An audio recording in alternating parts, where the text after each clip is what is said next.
ನಮಸ್ಕಾರ, ನೀವು ನೋಡ್ತಾ ಇದ್ದೀರಾ ನ್ಯೂಸ್ ಫಸ್ಟ್. ನಾನು ವಿದ್ಯಶ್ರೀ.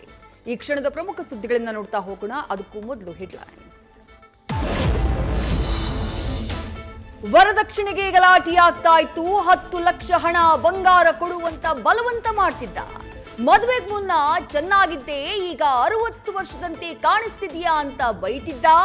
ಕೊಲೆ ಮಾಡಿ ಜೈಲಿಗೆ ಹೋಗೋಕೆ ರೆಡಿ ಅಂತಿದ್ದ ಪೊಲೀಸ್ ಸಾಯಿ ಕುಮಾರ್ ವಿರುದ್ಧ ಸಂತ್ರಸ್ತ ಪತ್ನಿಯ ಆರೋಪ.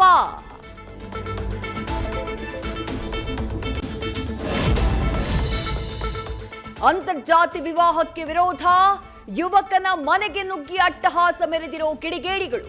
ಚಿತ್ರದುರ್ಗದ ನನ್ನಿವಾಳ ಗ್ರಾಮದಲ್ಲಿ ಘಟನೆ, ಬೆಗುವಿನ ವಾತಾವರಣ, ಪೊಲೀಸರ ಮೊಕ್ಕ.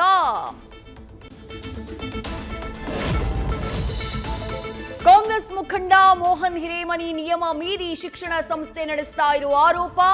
ದೂರು ಕೊಡೋಕೆ ಹೋದ ಮಹಿಳಾ ವಕೀಲರ ಮೇಲೆ ಡಿಡಿಪಿಐ ಕಚೇರಿಯಲ್ಲೇ ಹಲ್ಲೆ. ಧಾರವಾಡ ಉಪನಗರ ಠಾಣೆಯಲ್ಲಿ ದೂರು ದಾಖಲಿಸಿದ ಸುವರ್ಣಲತಾ ಗದಿಗೆಪ್ಪಗೌಡರ್.